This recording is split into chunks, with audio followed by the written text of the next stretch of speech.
idea that this is planned is a really concerning one, because when we see parents who are killed by children, we like to think that the children have just snapped. This is in a moment of madness. They have just lost it, essentially. But this was not the case in Daniel's case.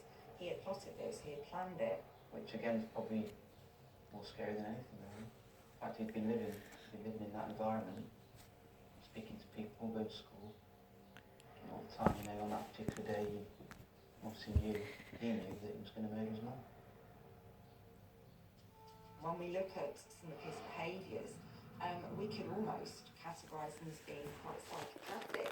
He was lying, he was manipulative, he showed a lack of remorse. He's a young man who is conning, cunning. He's very plausible about the stories that he initially tells the police. He's performing emotion. He is cool. We've got that cluster of behaviours which would lead me to want to label Barton as a psychopath.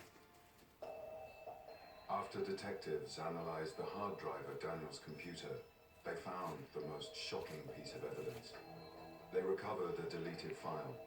It was a soap opera-style script written by Daniel. The story was about a boy called Daniel Barton, who killed his mother and had then got away with it. It showed that Daniel had meticulously planned the murder.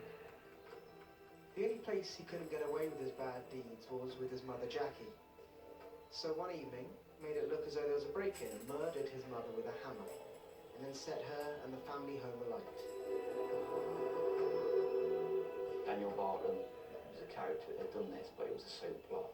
As the character in the soap, he got away with the murder, and then got away with it in court, and gone on to be some famous soap star. Longest soap star in history, I think he'd finished off with. Daniel Barton was arrested and charged with the premeditated murder of his mother. He appeared in court on the 23rd of January 2012. His demeanour in court was very cocky. He looked at